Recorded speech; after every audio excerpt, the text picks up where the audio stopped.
नमस्कार साथियों, आज हम बात करेंगे लर्निंग आउट द क्लासरूम की। मतलब क्लासरूम के बाहर हम कैसे सीखें और अपने अंदर बहुत सारी क्रिएटिविटी और एबिलिटीज को डेवलप करें। इसमें दो स्लाइड्स आपको दिखाई दे रही हैं। इसमें एक बच्चा दीवार के ऊपर चढ़ रहा है और कुछ स्टूडेंट क्लासरूम में बैठे हुए हैं। दीवार पर चढ़ना या पहाड़ पर ट्रैकिंग करने की अगर हम जानकारी देंगे तो क्लासरूम में बैठे हुए बच्चे उतना बेहतर तरीके से नहीं सीख पाएंगे जितना कि दीवार पर चढ़ने वाला बच्चा अपने स्वयं के लॉजिकल थॉट को लगाकर दीवार पर चढ़ जाता है। हम आगे की बात करें तो एक और एग्जाम्पल आपके सामने है कि एक ऊन का गोला है जिसमें बहुत सारा उलझा हुआ सा ऊन रखा हुआ है। थ्योरेटिकल हम बता सकते हैं कि इस ऊन के गोले को आपको कैसे सुलझाना है और कैसे ऊन का गोला बनाना है, लेकिन अगर प्रैक्टिकली हम वह स्टूडेंट्स को दे देते हैं तो वह ज़्यादा बेहतर तरीके से ऊन के गोले को सुलझा सकता है और सीख सकता है। यही वजह है कि आजकल जोर दिया जा रहा है learning out the classroom teaching के ऊपर, आउटडोर टीचिंग के ऊपर दिया जा रहा है और यही इनोवेटिव प्रैक्टिसेस के अंतर्गत जानी जाती है। हम टाइप्स ऑफ इनोवेटिव प्रैक्टिसेस की बात करें तो सबसे पहली बात आती है प्रैक्टिकल टीचिंग की। साइंस के विषय की जहाँ तक बात होती है तो साइंस में बहुत सारी लैब्स होती हैं, चाहे फिजिक्स हो, चाहे जूलॉजी हो, चाहे बॉटनी हो, चाहे केमिस्ट्री हो। लेकिन जब जूलॉजी में एनिमल बिहेवियर की हम बात करेंगे तो हमें एनिमल बिहेवियर के लिए प्रैक्टिकल टीचिंग की तरफ जाना होगा। यानी हमें गार्डन में जाना होगा, हमें फॉरेस्ट में जाना होगा, हमें वहाँ जाना होगा जहाँ चिड़िया उड़ रही है, जहाँ गिलहरी, खरगोश, हिरण, मोर अपने जीवन को जी रहे हैं। मतलब उनकी लाइफ स्टाइल को सीखने के लिए हमें प्रैक्टिकल टीचिंग की बात करना होगी और इसीलिए आउटसाइड क्लासरूम के ऊपर जोर दिया जाता है, जिसके अंतर्गत फील्ड विजिट आ जाती है, हिस्टोरिकल टूर्स आ जाती है, म्यूजियम विजिट आ जाती है, डॉक्यूमेंट्रीज आ जाती है, यूट्यूब चैनल्स आ जाते हैं। यहाँ हम दो बातों को फिर फोकस करेंगे, डॉक्यूमेंट्रीज और यूट्यूब चैनल को। हमें डॉक्यूमेंट्रीज बनाना है तो हमें आउटडोर शूटिंग के लिए जाना होगा, हमें इन क्लासरूम शूटिंग में जाना होगा और डॉक्यूमेंट्रीज खुद बनाने के लिए हमें स्टोरी राइटिंग करना होगा, स्क्रिप्ट राइटिंग करना होगा। मतलब हमें अपना राइटिंग स्किल डेवलप करना होगा। इसीलिए टाइप ऑफ इनोवेटिव प्रैक्टिसेस के अंतर्गत हम LOTC की बात करते हैं। हम यहाँ बात कर रहे हैं आउटसाइड क्लासरूम लर्निंग की।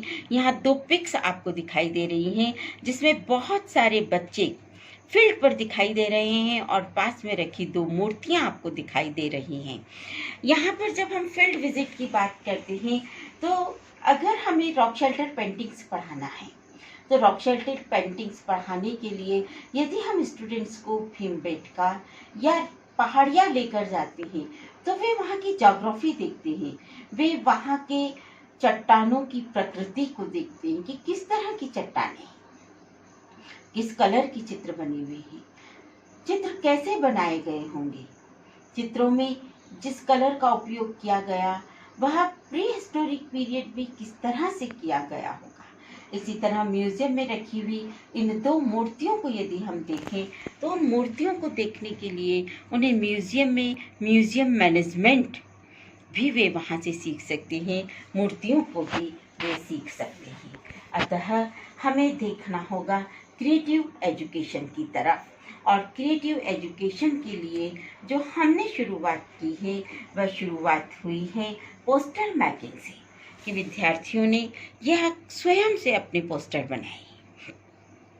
इसमें यदि हम बीच में फोकस करें तो आप ध्यान से देखिए कि बीच में पुरानी चीजें दिखाई दे रही हैं। ये विश्व संग्रहालय दिवस के ऊपर बच्चों के द्वारा स्वयं बनाया गया वह एक कोना है जो उन्होंने संग्रहालय के लिए बनाया और संग्रहालय के लिए उन्होंने पोस्टर बनाया। इसी तरह बुद्ध की शिक्षा पद्धति से या बुद्ध के सिद्धांतों से हम स्वयं कैसे सकारात्मक बने, तो यह विद्यार्थियों ने पोस्टर बनाया कि अष्टांगिक मार्ग से हमें सकारात्मक बनना है। इतिहास क्लब के माध्यम से कि पुस्तकों से हम कैसे देखभाल करें, उन्होंने इसका भी एक पोस्टर बनाया। इस तरह हम using activities that showcase students talent and using activities from the learners words के द्वारा हम बच्चों के टैलेंट्स को, स्टूडेंट्स के टैलेंट्स को बाहर ला सकते हैं। LOTC के जो बेनिफिट्स हैं वो आपको यहाँ दिखाई दे रहे हैं। एक्साइटिंग है, enhanced personal of social communication skill है, enhanced spiritual, sensory and aesthetic awareness है, it build character, community and culture है, it developed positive feeling and memories हैं। हम LOTC की बात करें तो हम क्यों LOTC को चुने? Make learning more engaging, make learning relevant, nature creativity and imagination, improve attendance, reduce behavior problems, develop interest in the environment and surrounding, enjoy almost limitless resources। यहाँ हम बात करेंगे enjoy almost limitless resources की।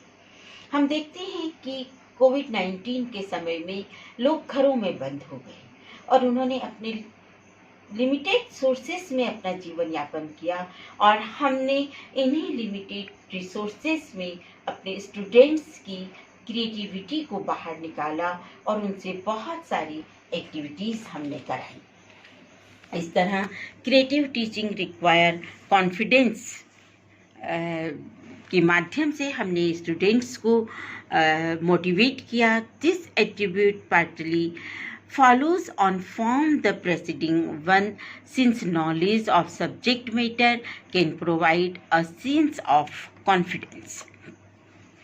Creative teaching is kind of teaching style the increased level of motivation and self-esteem.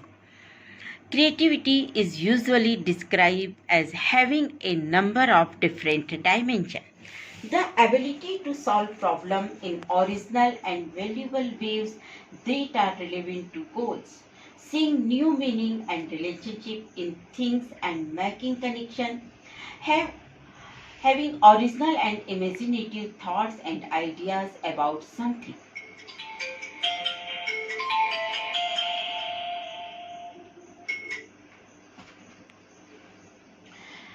It is generative system within a domain of thinking, and it is also the ability to come up with ideas that are new, surprising and valuable. Research shows that when students are assessed in ways that recognize and value their creative ability, their academic performance improve. Creative activity can rekindle the interest of students who have been turned off by school and teachers who may be turned off by teaching in a culture of control and compliance.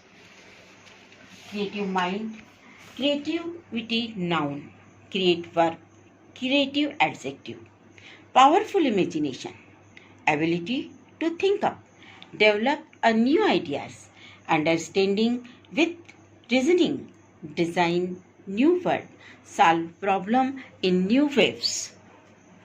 Different types of creativity के अंदर हम album, chart, poster making, script writing, short film making, videos making, YouTube channels, puzzles and collection of subject materials जैसी चीज़ों को learning outside the classroom में हम कर सकते हैं। इस तरह क्लासरूम के बाहर और क्लासरूम के अंदर क्रिएटिव लर्निंग प्रोसेस से हम स्टूडेंट्स की एबिलिटीज़ को बढ़ा सकते हैं। Thank you.